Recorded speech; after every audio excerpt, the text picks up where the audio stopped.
All right, Sony fans, I've got something new for you guys today. It's the new Sony SRS XB32. Does it have more highs? Does it have extra mids? No, it has extra bass. That's what we're talking about today. Let's go. So summer is coming and you might be looking for a good sound investment for your barbecues or your beach holidays or for lounging by the pool. And there's a few front runners which you probably already know about. Stuff like the UE Boom, the JBL Flip, or even the Bose Soundlink. All of which are really good sound investments, and each one is slightly different. One of the best things about the XB32 is how different it is from the other three that I just mentioned. So first off, you'll notice the LEDs that shine across like Knight Rider across the top and bottom and at the sides. That's a really awesome touch to the speaker, because in the evenings, if you're having a few drinks and you have some music playing, this just gives you a little bit more sort of ambience and just giving a better atmosphere while you're listening to music. I really like that. They had this on the previous version, but it's changed a little bit. So let's talk about the changes from the XB31 to the XB32. There haven't really been that many changes, but one of them is very significant, and that is the back of the speaker and the top is now this kind of rubberized plastic. And with this new material being used, there's a cool upgrade here to the side of the speaker, because the LEDs wrap all the way around the side into this kind of Y-shaped flux capacitor looking pattern, which I really like, especially when you're playing this with the lights low. The way the light shines out the sides of the speakers now adds a little bit more to that ambience which I mentioned earlier. I do like that. That's definitely an improvement. Awesome. So another advantage of Sony using this material as opposed to the sort of mesh material which they used all over the XB31 is now you've got better dust and sand resistance. So if you get stuck in a sandstorm, you'll be all right. Oh, oh shit. But more realistically, if you're going down the beach, because this is much more closed off now, much less likely to destroy the speaker with bits of sand getting stuck inside it because of that higher IP67 rating. And I know people have been hating on this material a bit. Some people say it doesn't look as nice as the old one. I disagree. I actually like that. I actually like the feel. It feels much more solid now as well.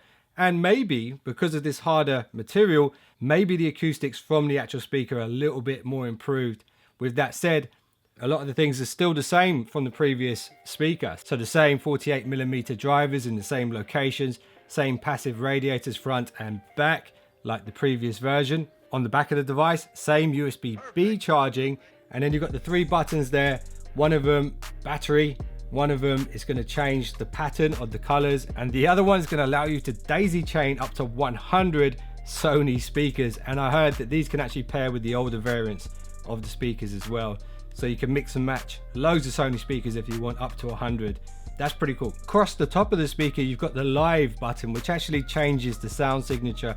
It actually, in my opinion, just takes the bass out of it a bit more, pushes the highs and the mids so it sounds like a rock concert or music concert. And then you've got the play pause, which also doubles up as the button to pick up a phone call. Volume down, you've got the volume up, and then the power button, which doubles up as the Bluetooth syncing button. When I first got this speaker, I was constantly trying to hold my finger on that button, thinking that's how you power it down, when actually it's just one button push and that's it, it's off. One button push and then it's back on again. If you hold it down, it actually activates the pairing mode. So that's something I had to get used to. On the other speakers that I have, it's kind of the other way around, or they have a dedicated Bluetooth button. That's just something you'll get used to.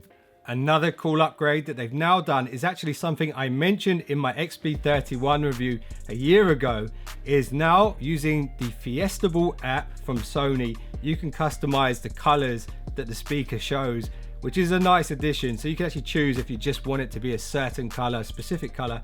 Maybe if you're setting up a party and everything's this color scheme, you can then customize the speakers to do the same. That's really cool.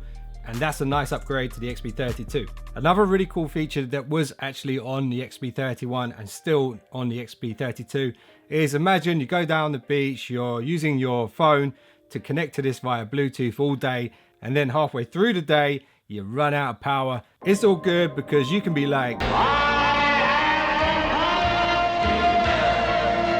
and recharge your phone using the USB port here on the back, which is actually dedicated for charging. It's DC out only, but you can charge your phone or your tablet or any other device via USB. So this kind of doubles up as a power bank. It's got 30-hour battery life, so I think you could definitely charge your phone a few times with this. All right, so the main reason you probably came here is because you want to know how good this thing sounds. I've heard the XB31. I don't have one anymore, but I do have the JBL Flip 4, which I really love. This is one of my favorites right now. It's got the passive radiators at either side. That's pretty cool. I've got the Soundlink from Bose, which is one of the best sounding small speakers that you can get right now, but the design isn't quite as rugged as the Flip 4 or the Sony. And then I've got this. I don't have a UE Boom 3 yet, but this is also a very rugged speaker. Doesn't have the passive radiators at the sides like the JBL or like the Sony, but this is one of the best sellers right now. So the best way for you guys to get an idea of how the Sony compares to other portable speakers is to do a sound test. So what I'm going to do is use my H4n Zoom mic. I'll position this on a tripod about 2 meters away from the speakers.